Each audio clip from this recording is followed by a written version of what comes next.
Hello, everyone, and welcome to episode 6 of Sharing My Life. So today I want to tell you how am I able to be so open and honest and even vulnerable with you here on Facebook of all places. And for those of you that haven't heard any of my videos, I'm speaking on the topic of authentic connection. For most of my life, I didn't share myself openly and authentically with people. And in 2010, when my marriage broke down, I realized that it was because I felt quite alone and unsupported because of that. And the more I talk to people, the more I actually realize that there are more people out there like myself. In fact, there are lots to varying degrees. And it's very close to my heart because my father experienced the same thing. So I'm doing these live videos because I want to encourage people to get more authentically connected with themselves and with others as well. And yeah, so that's what I'm about, because I think when we do that, we'll have a very different world and we'll know that we're not alone in this thing called life. So how am I able to do this? How am I able to be so open and honest and vulnerable on Facebook of all places? You know, I was reflecting on this question this whole week because I knew I wanted to share this with you, and what I got for myself was my ability to actually connect at an authentic level with another human being, with another person, was directly proportionate, and this is looking at my entire life, was directly proportionate to how authentically connected I actually felt to my own self. You know, I didn't even know who I was. And I used to ask these questions, who am I, and why am I here, and what's my life about, from a very young age. I remember in India on my way to college, going to college, I used to, hello Mana, I used to go walk to the train station, and on the way there would be these beggars on the street, and I couldn't bear to throw a coin into their little beaten up bowl, so I would sit on the road level at the road level with them, look straight into their eyes, and then smile at them, and then put a coin in the bowl. And there was this one time when I actually almost like connected with the beggar. He was a leper, and I was looking straight in his eyes, and there was a moment where I felt like I was the same as him, and that set me on a journey or an inquiry of who am I really, and what am I here for, and why do I have what I have, and that poor beggar had what he had.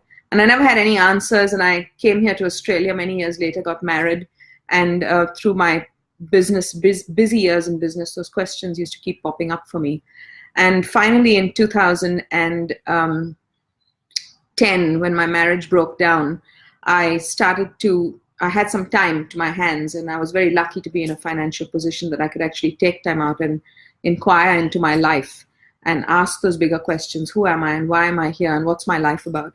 And I did a whole series of courses and online workshops and got myself a coach. And in 2011 or 12, I think, I did a workshop called the Passion Test, and I discovered what are the things that were important for me, because that's what I was looking for. Who am I? What's my life about? And then in 2012, I did a course. It's called A Course in Miracles, and it's not aligned with any particular religion, but it's got a bit of Christian language to it, and it's basically a psychological mind training that shifts your whole mindset from a mindset based in fear to a mindset based on love. And you really get as well, and predominantly our world is based in fear at the moment. But anyway, so that really helped me discover who I was. And I'm not this body, I'm not my feelings, I'm not my thoughts, I'm much, much bigger, as is every one of us. And I was starting to get connected with who I really am. And then in 2013, I did another professional development course. And by the way, A Course in Miracles is delivered by a lady called Marianne Williamson, who's my absolute goddess of a heroine. And she delivers free lectures every Tuesday. So tune in and listen to her. I still do. She's just beautiful. In 2013, I did another personal and professional development course called the Landmark Forum, which then took my whole understanding of everything that I'd learned to another complete new level. And in fact, what I got at a visceral level was who I was, and more importantly, who I wasn't. And I'm just going to share what I mean by that. Who I thought I was this story, and I got this in the forum. I had made up the story as a young girl, 12-year-old or 14-year-old in India when I was in school, I was nominated for vice captaincy. And in the moment that my principal announced, and the vice captain of the Gold House is, and she didn't call out my name, the other girl's name was called out, I decided in a split second, and I remember this vividly, I didn't get it because I'm not capable enough. And as I was looking at my whole life, you get to actually look at your life on a timeline when you're in the forum, and I saw that every major decision in my life came out of that story, and I lived my entire life in this context of I'm not capable enough, including staying in a marriage in a situation which wasn't working for me, simply because I didn't think I could manage on my own. I wasn't capable of managing on my own. So anyway, that got blown out of the water when I did the Landmark Forum, and it was almost as if like you get connected to who you are, right?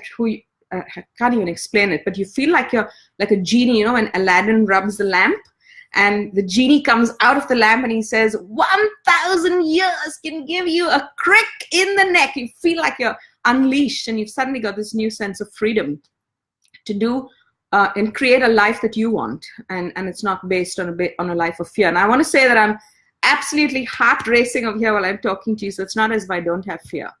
I just know that I have more control over my fear than it has over me, because I'm not my fear. I'm not my thoughts and my emotions. I'm not even this body. I have it, and it's beautiful. It's here for me to experience this life. So that allows me to actually be like this on Facebook, because even though I have fear, I know it's not who I am. And what I want to say is I want to put a little disclaimer here, because I've experienced this myself in both doing the work Course in Miracles as well as Landmark's courses, that sometimes there is a fine line to draw. Not sometimes, but there is a fine line to draw. When I say that I'm not my thoughts and my emotions and I'm not this body, I don't mean it. There's, you know, sometimes we can escape life using this methodology. It's beautiful, and it comes from the Vedas, actually, on a concept called non-dualism. But anyway, it's not about taking this methodology and escaping life, but really having one leg in being human and one leg in being what it is to be superhuman in a way. A bit difficult to explain, but anyway, important to feel my feelings and really experience them and never lose touch with what it is to be human, because it's absolutely delicious being human. And yeah, I have fear, and I'm here on Facebook, but this work has given me a lot of power, both the Course in Miracles and the Landmark Forum. So thank you for listening. From next week, I'm going to actually share some real fun stories from my life with my children. Lots of serious stuff I've shared with you, but I've got some real fun stories, and they've taught me so many beautiful lessons. So I'll be sharing stories from my life with my kids. Thank you for being here. Let's see who's over here. Dale, Jason Bush. Hey, Jason. Hey, Deepa. And there's a few other names. Thank you for being over here, and see you next week. Bye-bye.